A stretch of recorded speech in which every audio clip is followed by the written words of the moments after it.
वित्त रहित शिक्षकों के लिए 2006-08 से जो अनुदान की राशि दी जाती थी, तो पिछले सत्र में भी मैंने पूछा था कि आपने 387 करोड़ रुपया इसके लिए मुहैया कराया है, इसकी क्या स्थिति है। तो मैं लगातार प्रयास में हूँ कि शहर वासियों को पानी मिले। पैसा तो 3.5 करोड़ इनके पास होगा, 20 करोड़ का 17% 3 करोड़ 40 लाख रुपया होता है। और हमारे वार्ड पार्षद लोग अगर ये चाहें कि इस पैसे से सड़क ही बने, निर्णय तो इनको लेना है, चूँकि वोटिंग राइट इनके पास है, योजनाएं इनको पास करनी है, तो थोड़ा इनका भी सहयोग हम चाहेंगे कि ये लोग करें इस दिशा में। खबरों के माध्यम से हमसे जुड़े रहने के लिए YouTube पर हमारे चैनल को सब्सक्राइब करें और बेल आइकन को दबाकर घंटी बजाएं। नमस्कार, स्टार ब्लू न्यूज में आपका स्वागत है। मैं हूं पवन कुमार चौधरी। आज यहां master Kartar Singh football tournament का आयोजन किया गया है रामपुर मैदान में। यहां मुख्य अतिथि के रूप में पहुंचे हैं जमालपुर विधानसभा के विधायक डॉक्टर अजय कुमार सिंह जी। जमालपुर विधानसभा क्षेत्र में एक प्रतिष्ठित व्यक्ति थे मास्टर करतार सिंह जी। उनकी याद में जो ये फुटबॉल टूर्नामेंट कराया जा रहा है, इससे शहर के लोगों में क्या मैसेज जा रहा है? खेल तो एक दूसरे में प्रेम की कड़ी जोड़ता है, तो खेल के मैदान में एक दूसरे से लोग प्रेम करेंगे, वहाँ कोई भेदभाव नहीं रहेगा। खेल ही तो एक दूसरे को जोड़ता है, और क्या। जमालपुर शहर की जो चिर परिचित मांग है पेयजल को लेकर, जो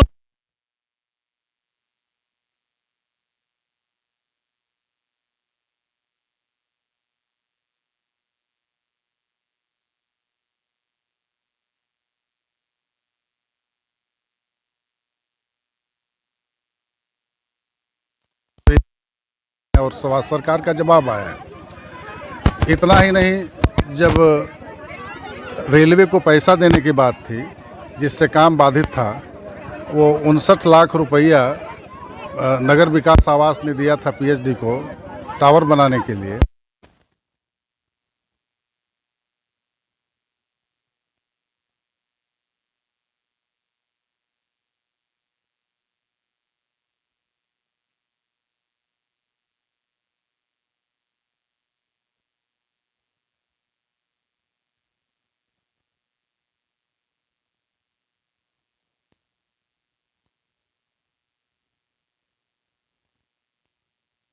था, लोगों ने कहा कि 1 सप्ताह में हो जाएगा। तो सबसे बड़ी बात है, इस बार भी मैंने विधानसभा में ध्यानाकर्षण कराया कि भाई आपका डिजाइन जो है वो 200 स्टैंड पोस्ट को लेकर के है, और इसमें जितना पानी है, और ये 2011 की योजना है, और इस स्टैंड पोस्ट को आपने हर घर नल और जल से जोड़ दिया है। तो इसके बाद स्थिति ये हो गई है कि उस समय 200 था, अभी 16,000 घर को आप नल जल से जोड़ने जा रहे हैं। तो ये जो डिज़ाइन है, ये काम करेगा कि नहीं करेगा, सबसे अहम सवाल ये है। परसों दिन भी हमारी बात हुई नगर विकास आवास के प्रधान सचिव से।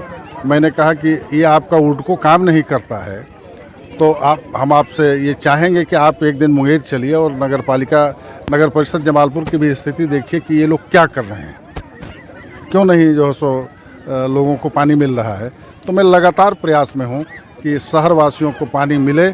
और इतना ही नहीं, मैंने माननीय मुख्यमंत्री जी को भी लिख के दिया है कि 2011 में जो 14,000 हाउस होल्ड था यहाँ, उसके लिए आपने 16,000 घरों में कनेक्शन दिलवाया। और इतना ही नहीं, मैंने माननीय मुख्यमंत्री जी को भी लिख के दिया है कि 2011 में जो 14,000 हाउस होल्ड था यहाँ, उसके लिए आपने 16,000 घरों में कनेक्शन दिलवाया है। लेकिन 2023 की जो जनगणना है उसमें 23,500 के लगभग जो है सो हाउस होल्ड हो गया है।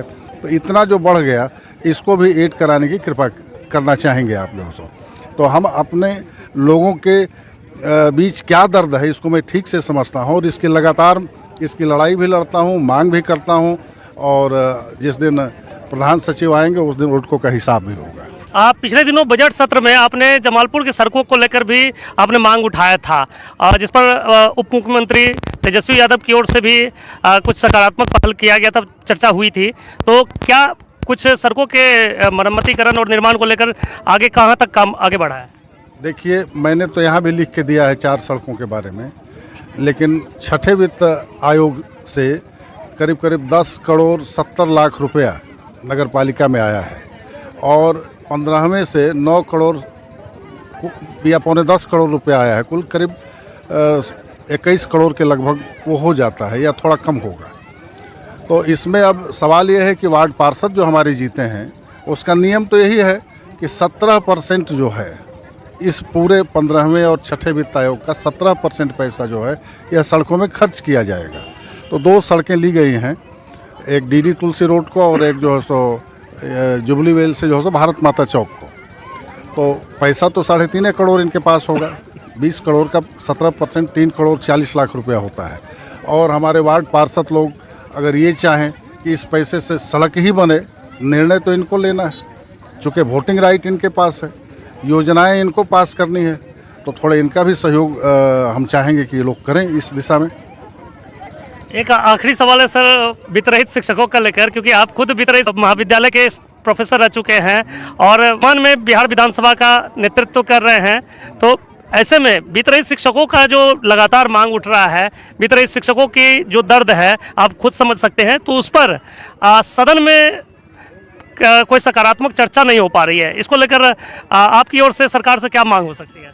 वित्त रहित शिक्षकों के लिए 2006-08 से जो अनुदान की राशि दी जाती थी, तो पिछले सत्र में भी मैंने पूछा था कि आपने 387 करोड़ रुपया इसके लिए मुहैया कराया है, इसकी क्या स्थिति है? सरकार ने जवाब दिया कि वित्त विभाग में तकनीकी गड़बड़ी के चलते ये पैसा नहीं आ पाया। इस बार पुनः मैंने सवाल उठाया तो कहा गया कि 200 सवाल ये है कि पैसा जब सरकार देगी तो हर कॉलेज से बिहार विद्यालय परीक्षा समिति जो है सो उपयोगिता प्रमाण पत्र मांगती है, और जब बिहार विद्यालय परीक्षा समिति उपयोगिता प्रमाण पत्र मांगती है तो बिहार विश्वविद्यालय परीक्षा समिति से वित्त विभाग भी उपयोगिता प्रमाण पत्र मांगेगा। तो इन लोगों ने 200 करोड़ रुपए का ही उपयोगिता प्रमाण पत्र दिया था, बाद में वो 342 करोड़ रुपए का हुआ है और वो पैसा रिलीज होके आ गया है बिहार विद्यालय परीक्षा समिति के जिम्मे। अब जिनको एफिलिएशन मिल गया होगा, संबंधन जिसको आप बोलते हैं हिंदी में, वो उन कॉलेजों को जो सो पैसा दिया जाएगा। सर, अभी आपके महागठबंधन से जो एमएलसी प्रत्याशी लोग जीते हैं तो उनको क्या आप शुभकामना देंगे? भाई, महागठबंधन से तो हमारे कोसी से जो जीते हैं संजीव भाई, तो इनको तो मैंने गिनती होने से पहले ही मैंने शुभकामना दे दिया था कि आप चुनाव जीत गए हैं। तो हम जहां हम लोग वोटर थे, जिनको हम लोग वोट किया करते थे और अब वोटर नहीं हैं, सुमन जी वोटर हैं, इनसे मैंने पूछा कि भाई वो जिस कॉलेज का मैं अध्यक्ष हूँ SBN कॉलेज का, वहाँ की क्या स्थिति है? इन्होंने कहा कि 39 में 38 वोट आपके यहाँ से मिल गया है महागठबंधन के प्रत्याशी संजीव जी को, और हमारे यहाँ जिस कॉलेज में मैं था उसमें 6 ही वोटर थे, 6 ने दे दिया। तो कुल मिलाकर के और अन्य स्कूलों से जो जानकारी मिली तो जानकारी मिलने के बाद मैंने कहा कि भाई आप अग्रिम बधाई दे देता हूं कि आप चुनाव जीत गए हैं, और करीब करीब जो एक मार्क लाइन होता है कि इतने फर्स्ट प्रेफरेंस पर चुनाव जीतना है, तो उनको तो 8,666 वोट फर्स्ट प्रेफरेंस का गया, कोई जो मैंने मैदान में था ही नहीं। इसलिए हमारे कोसी जोन के प्रत्याशी जीते हैं, पहले भी बधाई दिया है और अब भेंट करके बधाई देना है। जी, बहुत बहुत धन्यवाद सर। आप एक प्रोफेसर होने के नाते आप इस तरह से का योगदान अपने कॉलेज में भी खेल के प्रति रहा, इस तरह के जो आयोजन यहाँ पे किए जा रहे हैं जमालपुर में, इससे कितना जमालपुर वासियों को फायदा मिलेगा?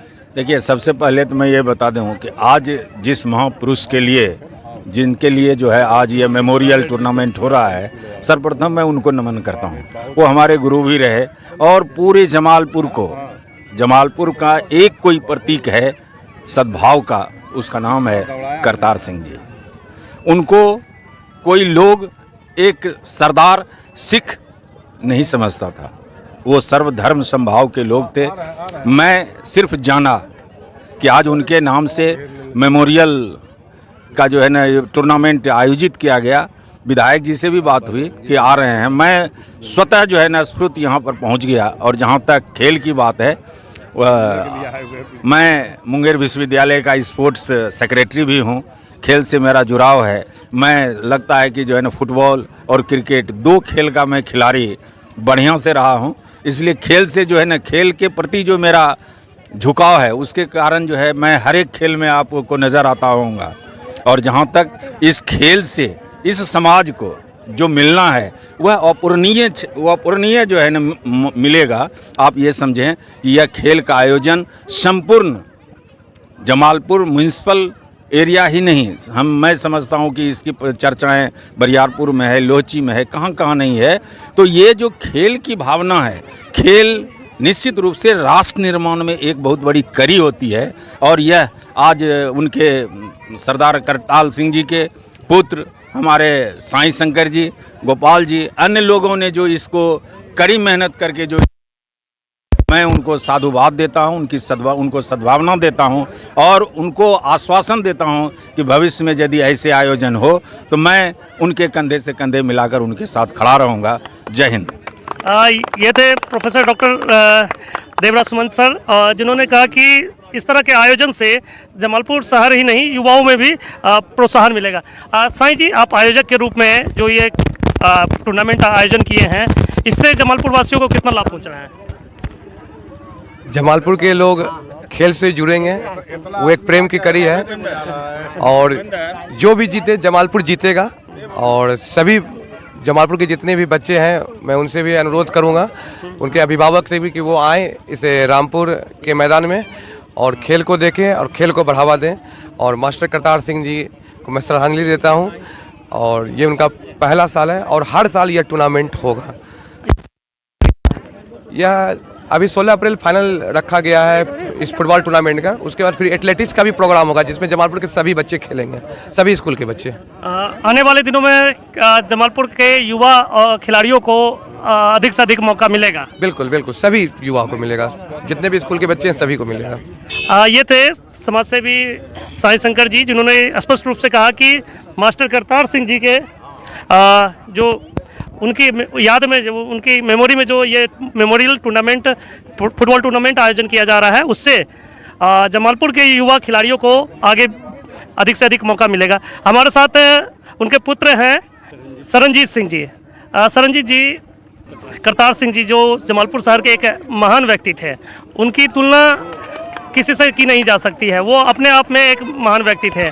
ऐसे में जो क्षति जमालपुर शहर को पहुंची है और आपके पिता के रूप में जो आप लोग, आपके परिवार को जो नुकसान पहुंचा है, तो तरह के खेल का आयोजन उनको कितना सम्मान पहुंचा रहा है? मैं इसके लिए साईं शंकर जी का विशेष आभार प्रकट करता हूं। गम है, दुख है पिताजी का जाने का, और उनके नाम से जो आज टूर्नामेंट किया जा रहा है, इसके लिए मैं पूरा परिवार के सदस्य गर्व महसूस करते हैं।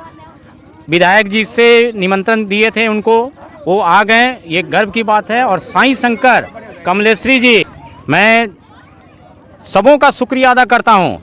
इन तीनों के अलावा भी शहरवासियों का, खासकर ग्रामवासी का, क्योंकि मैं 45 साल से यहीं पे हूँ और रामपुर वालों से इतना सहयोग हमें मिला है। और आज जो देख के लगा ये काम के लिए, जो आयोजन कराने में रामपुर वासी के लिए, इसके लिए मैं पुनः धन्यवाद रामपुर ग्रामवासी को देता हूँ। और ये 16 तारीख तक चलेगा और ये हर साल होगा। बहुत बहुत धन्यवाद। ये थे सरदार सरनजीत सिंह जी, जो कि मास्टर करतार सिंह जी के पुत्र थे। इन्होंने कहा कि इस तरह के आयोजन से उनको एक सच्ची श्रद्धांजलि दी जा सकती है। अब बने रहे हमारे साथ, देखते रहे स्टार ब्लू न्यूज़।